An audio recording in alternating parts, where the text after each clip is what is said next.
The Shard-Bearer. Szeth stumbled to his feet, vision swimming.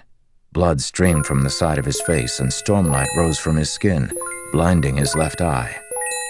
The light. It would heal him if it could.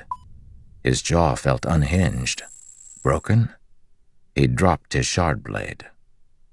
A lumbering shadow moved in front of him. The Shard-Bearer's armor had leaked enough stormlight that the king was having trouble walking. But he was coming. Szeth screamed, kneeling, infusing stormlight into the wooden balcony, lashing it downward. The air frosted around him. The tempest roared, traveling down his arms into the wood.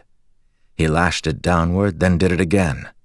He lashed a fourth time as Gavilar stepped onto the balcony. It lurched under the extra weight. The wood cracked, straining.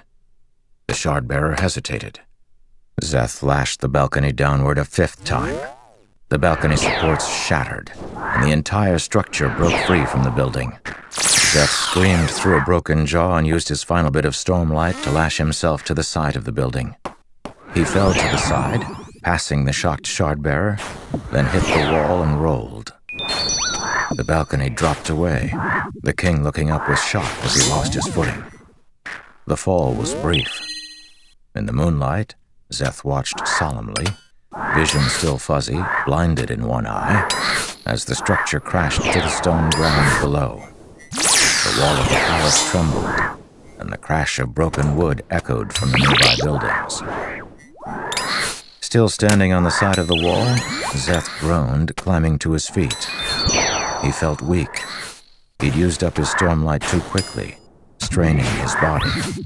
He stumbled down the side of the building, approaching the wreckage, barely able to remain standing.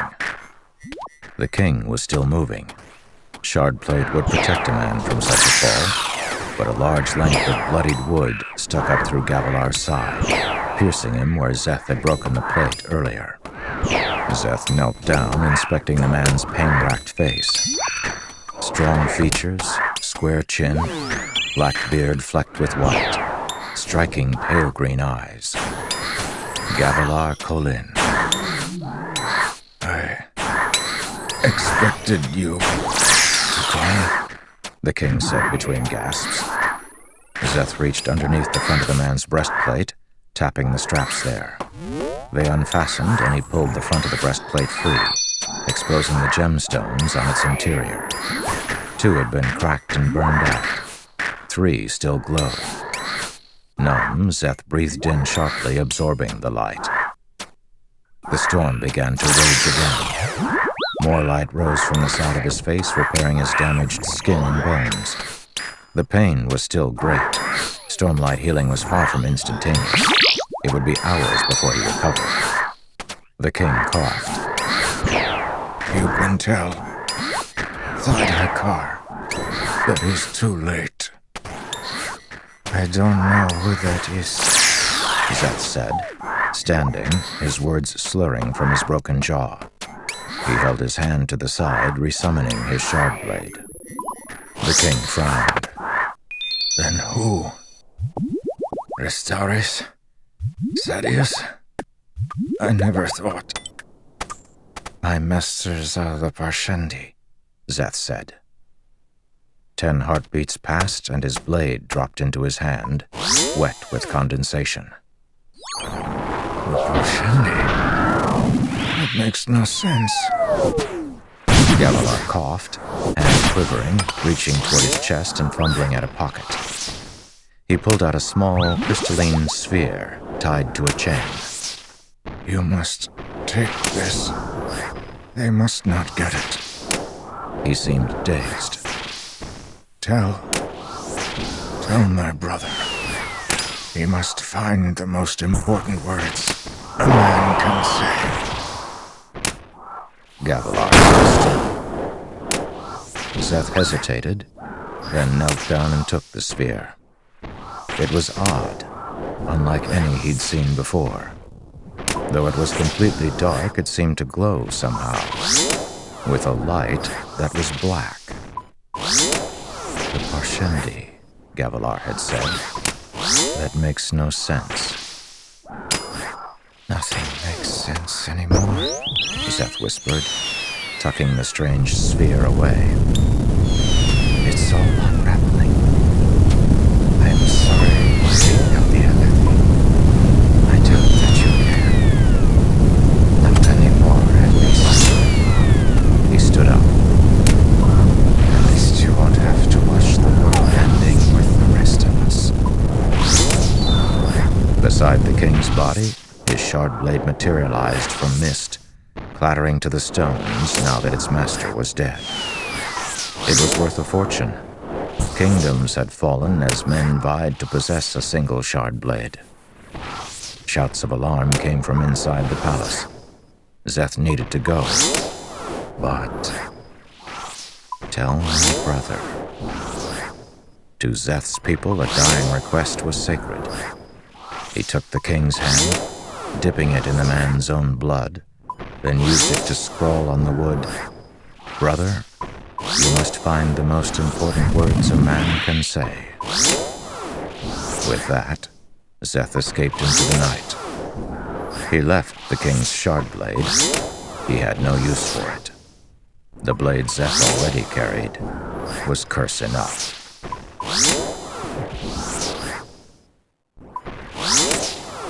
Part 1. Above Silence. Kaladin, Shallan. 1. Stormblessed. You've killed me. Bastards, you've killed me. While the sun is still hot, I die. Collected on the 5th day of the week, Chach. Month, the Tab of the year 1171. 10 seconds before death.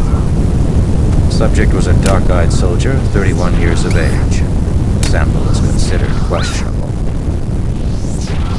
5 years later. "I'm going to die, aren't I?" Sen asked.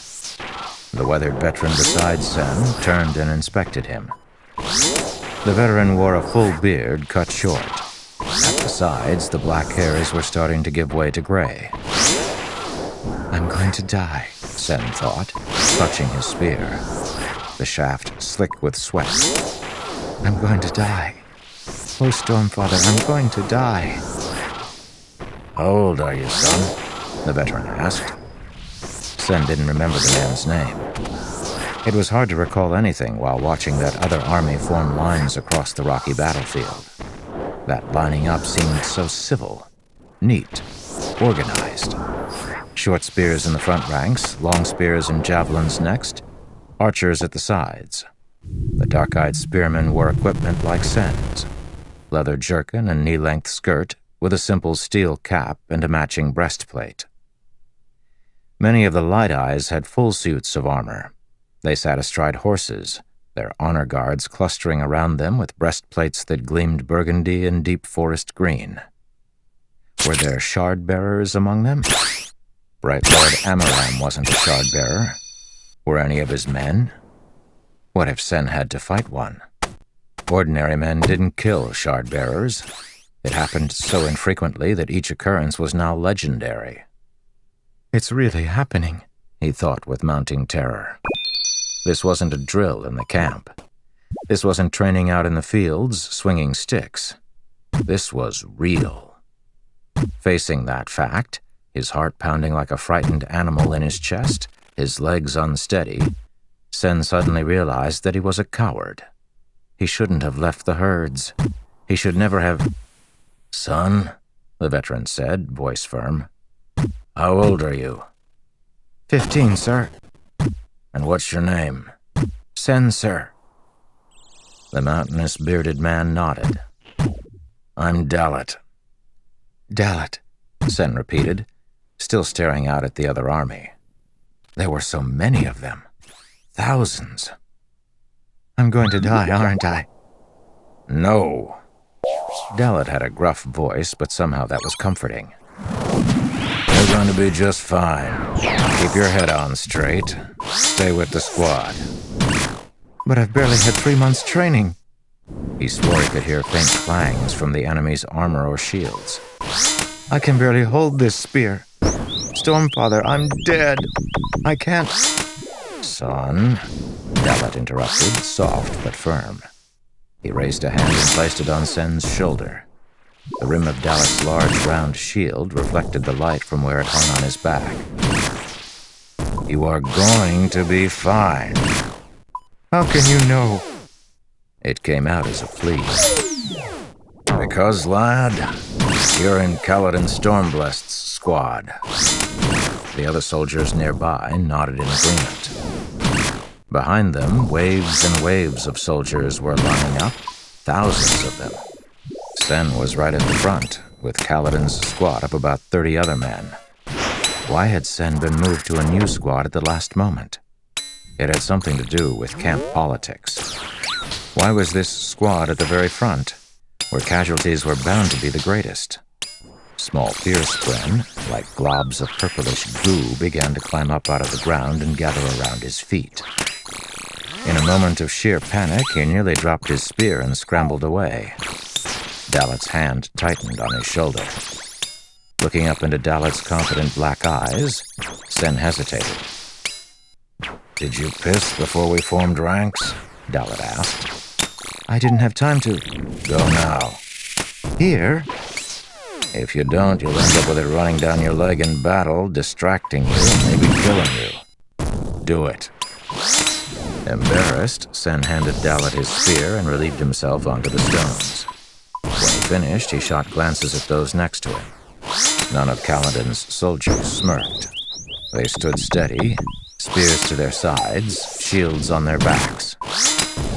The enemy army was almost finished. The field between the two forces was bare, flat, slick rock, remarkably even and smooth, broken only by occasional rock buds. It would have made a good pasture. The warm wind blew in Sen's face, thick with the watery scents of last night's high storm. Dalet, the voice said. A man walked up through the ranks carrying a short spear that had 2 leather knife sheaths strapped to the haft. The newcomer was a young man, perhaps 4 years older than Sen's 15, but he was taller by several fingers than even Dalet. He wore the common leathers of a spearman, but under them was a pair of dark trousers. That wasn't supposed to be allowed. His black Alethi hair was shoulder-length and wavy, his eyes a dark brown.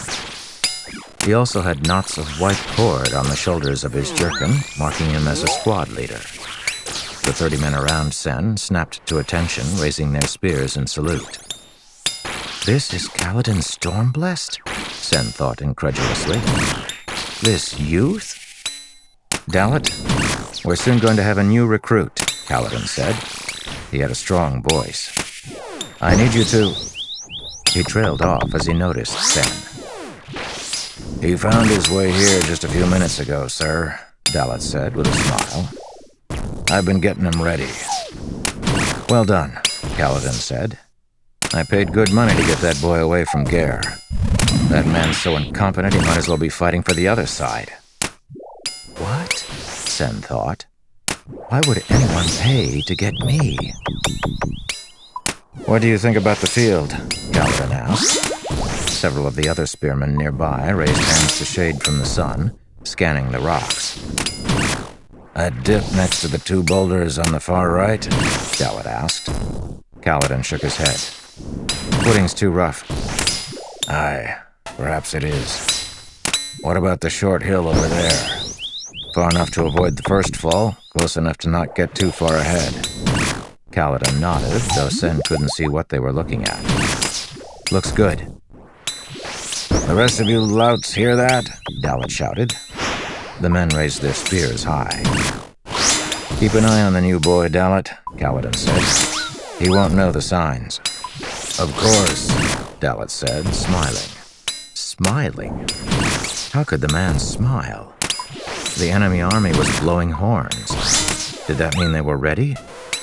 Even though Sen had just relieved himself, he felt a trickle of urine run down his leg. Stay firm, Kaladin said, then trotted down the front line to talk to the next squad leader over.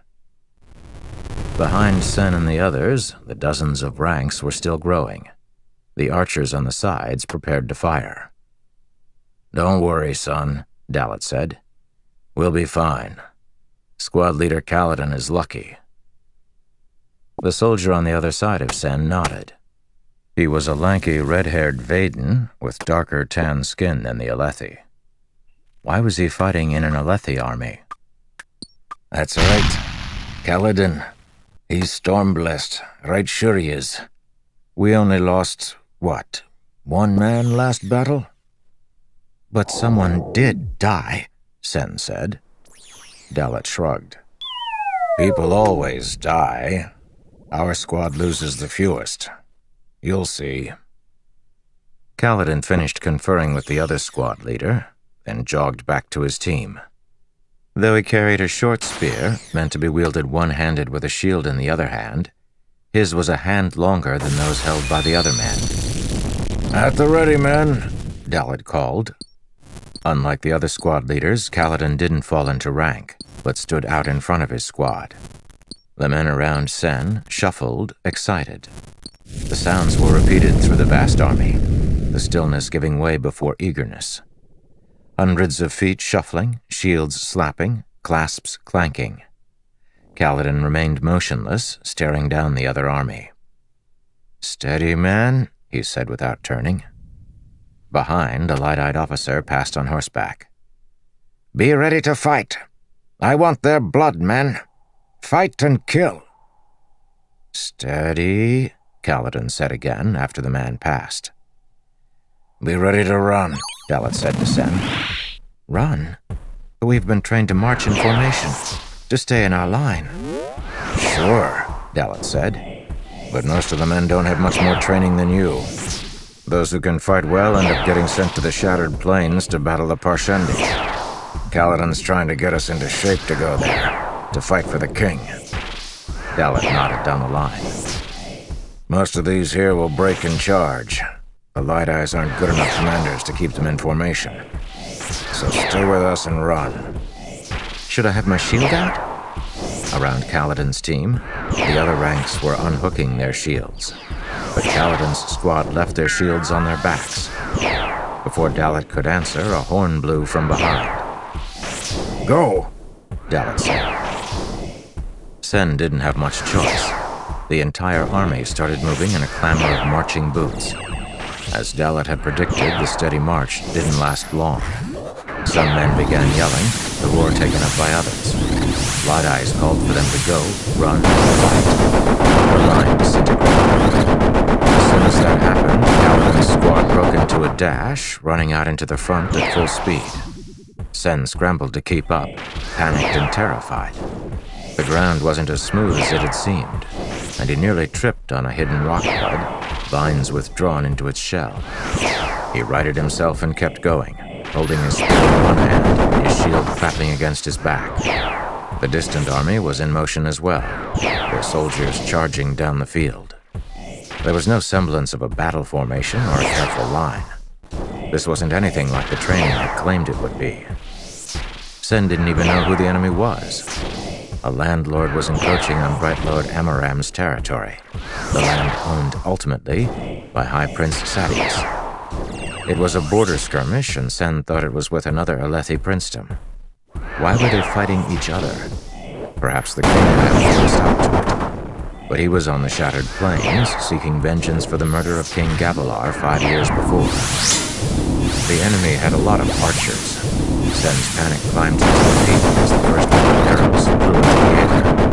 He stumbled again, reaching to take out his shield, but Dalit grabbed his arm and yanked him forward. Hundreds of arrows split the sky, dimming the sun. They arced and fell, dropping like sky eels upon their prey. Amaram's soldiers raised shields, but not Kaladin's squad. No shields for them. Sen screamed, and the arrows slammed into the middle ranks of Amaram's army behind him. Sen glanced over his shoulder, still running. The arrows fell behind him. Soldiers screamed. Arrows broke against shields. Only a few straggling arrows landed anywhere near the front ranks. "Why?" he yelled at Dalit. "How did you know?" "They want the arrows to hit where the men are most crowded," the large man replied. "Where they'll have the greatest chance of finding a body." Several other groups in the van left their shields lowered, but most ran awkwardly with their shields angled up to the sky, worried about arrows that wouldn't hit them. That slowed them. They risked getting trampled by the men behind and weren't getting hit. Sen itched to raise his shield anyway. It felt so wrong to run without it. The second volley hit, and men screamed in pain. Kaladin's squad barreled toward the enemy soldiers, some of whom were dying to arrows from Amaram's archers. Sen could hear the enemy soldiers bellowing war cries, could make out individual faces. Suddenly, Kaladin's squad pulled to a halt, forming a tight group. They'd reached the small incline that Kaladin and Dalit had chosen earlier. Dalit grabbed Sen and shoved him to the very center of the formation. Kaladin's men lowered spears, pulling out shields as the enemy bore down on them. The charging foe used no careful formation. They didn't keep the ranks of long spears in back and short spears in front. They all just ran forward, yelling in a frenzy. Sen scrambled to get his shield unlatched from his back. Flashing spears rang in the air as squads engaged one another. A group of enemy spearmen rushed up to Kaladin's squad, perhaps coveting the higher ground. The 36 attackers had some cohesion, though they weren't in as tight a formation as Kaladin's squad was. The enemy seemed determined to make up for it in passion. They bellowed and screamed in fury, rushing Kaladin's line. Kaladin's team held rank, defending Sen as if he was on light eyes and they were his honor guard. The two forces met with a crash of metal on wood, shields slamming together. Sen cringed back. It was over in a few minutes. The enemy squad pulled back, leaving 2 dead on the stone. Kaladin's team hadn't lost anyone. They held their bristling V formation. The one man stepped back and pulled out a bandage to wrap a thigh wound. The rest of the men closed in to fill the spot. The wounded man was hulking and thick-armed. He cursed, but the wound didn't look bad. He was on his feet in a moment, but didn't return to the place where he'd been. Instead, he moved down to one end of the V formation, a more protected spot. The battlefield was chaos. The two armies moved indistinguishably. Sounds of clanging, crunching, and screaming churned in the air. Many of the squads broke apart, members rushing from one encounter to another. They moved like hunters, groups of 3 or 4 seeking lone individuals, then brutally falling on them. Kaladin's team held its ground, engaging only enemy squads that got too close. Was this what battle really was? Sen's practice had trained him for long ranks of men, shoulder to shoulder.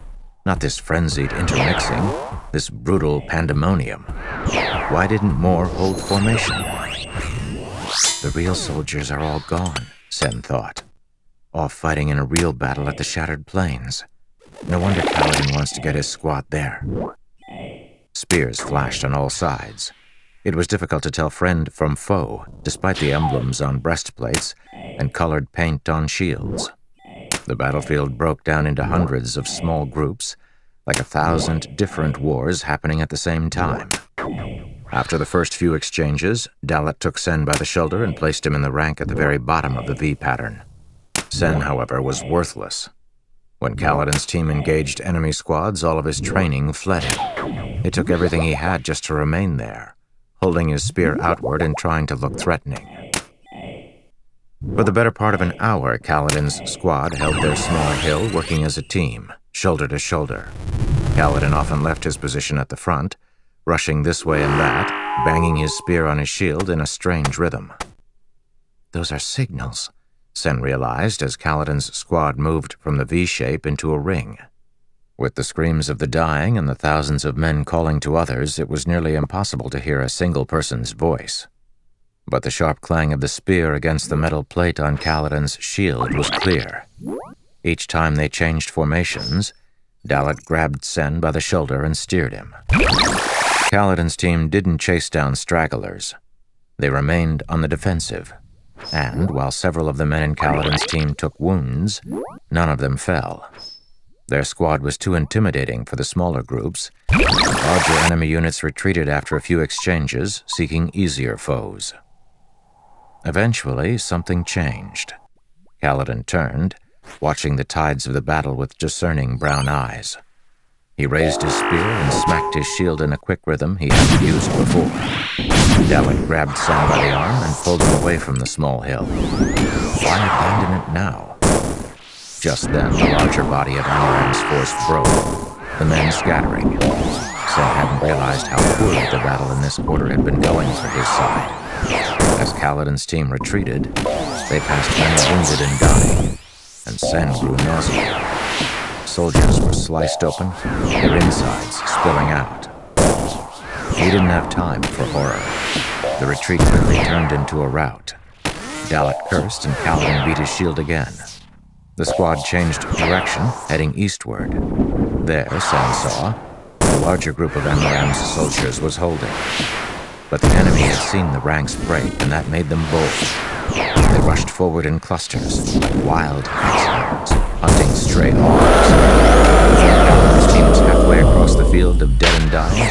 A large group of enemy soldiers intercepted them. Kaladin reluctantly banged his shield. His squad slowed. Sen felt his heart begin to thump faster and faster. Nearby, a squad of Amaram's soldiers was consumed. Men stumbled and fell, screaming, trying to get away. The enemies used their spears like skewers, killing men on the ground like kremlings. Kaladin's men met the enemy in a crash of spears and shields. Bodies shoved on all sides, and Sen was spun about. In the jumble of friend and foe, dying and killing, Sen grew overwhelmed. So many men running in so many directions. He panicked, scrambling for safety. A group of soldiers nearby wore Lethi uniforms. Kaladin's squad. Sen ran for them, but when some turned toward him, Sen was terrified to realize he didn't recognize them. This wasn't Kaladin's squad, but a small group of unfamiliar soldiers holding an uneven, broken line. Wounded and terrified, they scattered as soon as an enemy squad got close. Sen froze, holding his spear in a small hand. The enemy soldiers charged right for him. His instincts urged him to flee, yet he had seen so many men picked off one at a time. He had to stand. He had to face them. He couldn't run. He couldn't. He yelled, stabbing his spear at the lead soldier. The man casually knocked the weapon aside with his shield, then drove his short spear into Sen's thigh. The pain was hot, so hot that the blood squirting out of his leg felt cold by comparison. Sen gasped. The soldier yanked the weapon free. Sen stumbled backward, dropping his spear and shield. He fell to rocky ground, splashing in someone else's blood. His foe raised a spear high, a looming silhouette against the stark blue sky, ready to ram it into Sen's heart. And then he was there. The squad leader, Stormblessed. Kaladin's spear came out of nowhere, narrowly deflecting the blow that was to have killed Sen. Kaladin set himself in front of Sen, alone, facing down 6 spearmen. He didn't flinch. He charged. It happened so quickly. Kaladin swept the feet from beneath the man who had stabbed Sen. Even as that man fell, Kaladin reached up and flipped a knife from one of the shields tied about his spear. His hand snapped, knife flashing and hitting the thigh of a second foe. That man fell to one knee, screaming. A third man froze, looking at his fallen allies. Kaladin shoved past a wounded enemy and slammed his spear into the gut of a third man. A fourth man fell with a knife in the eye. When had Kaladin grabbed that knife? He spun between the last two, his spear a blur, wielding it like a quarterstaff. For a moment, Sen thought he could see something surrounding the squad leader, a warping of the air, like the wind itself become visible. I lost a lot of blood. It's flowing out so quickly. Kaladin spun, knocking aside attacks, and the last 2 spearmen fell with gurgles that Sen thought sounded surprised. Foes all down, Kaladin turned and knelt beside Sen. The squad leader set aside his spear and whipped a white strip of cloth from his pocket, then efficiently wrapped it tight around Sen's leg. Kaladin worked with the ease of one who had bound wounds dozens of times before. Kaladin, sir, Sen said, pointing at one of the soldiers Kaladin had wounded. The enemy man held his leg as he stumbled to his feet. In a second, however, mountainous Dalit was there, shoving the foe with his shield. Dalit didn't kill the wounded man, but let him stumble away unarmed. The rest of the squad arrived and formed a ring around Kaladin, Dalit, and Sen. Kaladin stood up, raising his spear to his shoulder. Dalit handed him back his knives, retrieved from the fallen foes. Had me worried there, sir, Dalit said. Running off like that.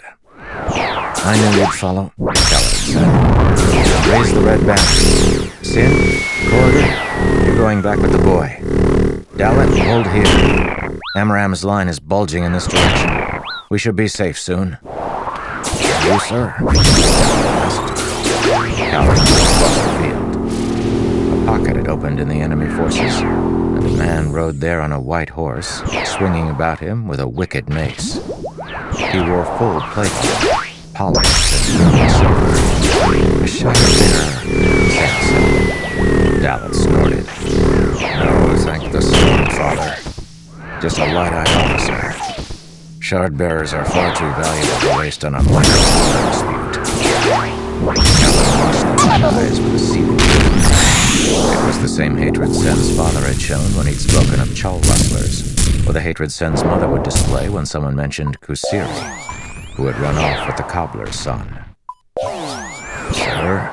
Dalit said hesitantly. Sub-squads 2 and 3. Pincer pattern, Kaladin said, his voice hard. We're taking a Bright Lord off his throne. You sure that's wise, sir? We've got wounded. Kaladin turned toward Dalit. That's one of Halaw's officers. He might be the one. You don't know that, sir. Regardless, he's a battalion lord. If we kill an officer that high, we're all but guaranteed to be in the next group sent to the Shattered Plains. We're taking him. His eyes grew distant. Imagine it, Dalit. Real soldiers. A war camp with discipline and light eyes with integrity. A place where our fighting will mean something. Dalit sighed, but nodded. Kaladin waved to a group of his soldiers. Then they raced across the field. A smaller group of soldiers, including Dalit, waited behind with the wounded. One of those, a thin man with black Alethi hair speckled with a handful of blonde hairs marking some foreign blood, pulled a long red ribbon from his pocket and attached it to his spear. He held the spear aloft, letting the ribbon flap in the wind. It's a call for runners to carry our wounded off the field, Dalit said to Sen. We'll have you out of here soon. You were brave, standing against those 6. Fleeing seemed stupid, Sen said, trying to take his mind off his throbbing leg. With so many wounded on the field, how can we think that the runners will come for us? Squad leader Kaladin bribes them, Dalit said. They usually only carry off light eyes, but there are more runners than there are wounded light eyes. The squad leader puts most of his pay into the bribes. This squad is different, Sen said, feeling lightheaded. Told you. Not because of luck, because of training. That's part of it. Part of it is because we know if we get hurt, Kaladin will get us off the battlefield. He paused, looking over his shoulder. As Kaladin had predicted, Amaram's line was surging back, recovering. The mounted enemy light eyes from before was energetically laying about with his mace. A group of his honor guard moved to one side, engaging Kaladin's sub-squads. The light eyes turned his horse. He wore an open-fronted helm that had sloping sides and a large set of plumes on the top. Sen couldn't make out his eye color, but he knew it would be blue or green, maybe yellow or light gray. He was a Bright Lord, chosen at birth by the heralds, marked for rule. He impassively regarded those who walked nearby. Then one of Kaladin's knives took him in the right eye. The Bright Lord screamed, falling back off the saddle as Kaladin somehow slipped through the lines and leaped upon him, spear raised. Aye, it's part training, Dalit said, shaking his head. But it's mostly him. He fights like a storm, that one, and thinks twice as fast as other men. The way he moves sometimes... He bound my leg, Sen said, realizing he was beginning to speak nonsense due to the blood loss. Why point out the broken leg? It was a simple thing. Dalit just nodded. He knows a lot about wounds. He can read glyphs, too. He's a strange man for a lowly, dark-eyed spearman, the squad leader is.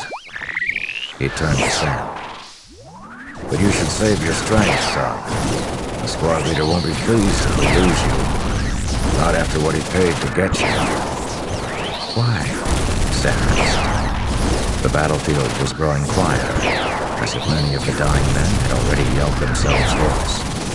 Almost everyone around them was an ally, but Dalit still watched to make sure no enemy soldiers tried to strike at Kaladin's wound.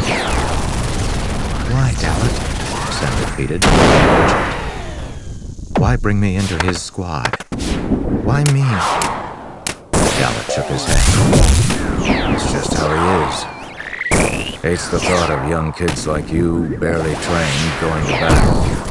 Every now and again he grabs one and brings him into his squad. A good half dozen of our men were once like you. Dalit's eyes got a far-off look. I think you all remind me of someone. Sen glanced at his leg. Pain spread, like small orange hands with overly long fingers were crawling around him, reacting to his agony. They began turning away, scurrying in other directions, seeking out other wounded. His pain was fading.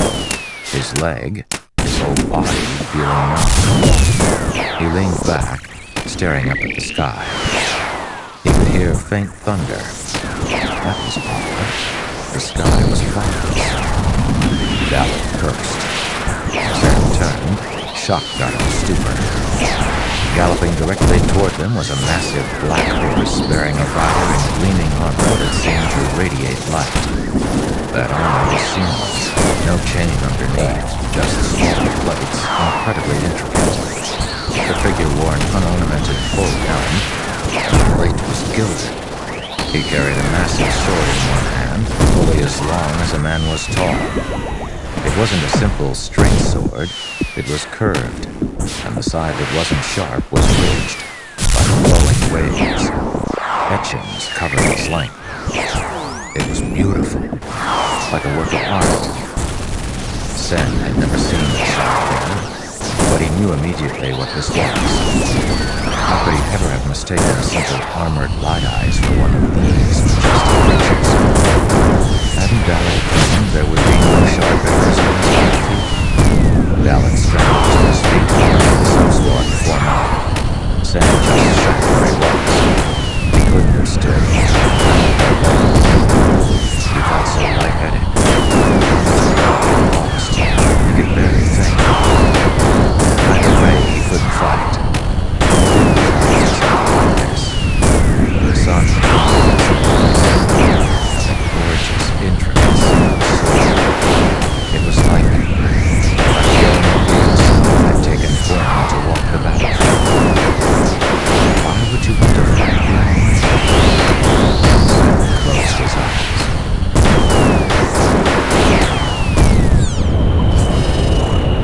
2. Honor is dead.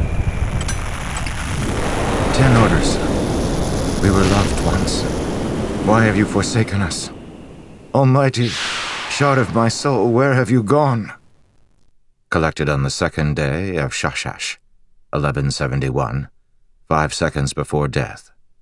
Subject was a light-eyed woman in her 3rd decade. 8 months later. Kaladin's stomach growled as he reached through the bars and accepted the bowl of slop. He pulled the small bowl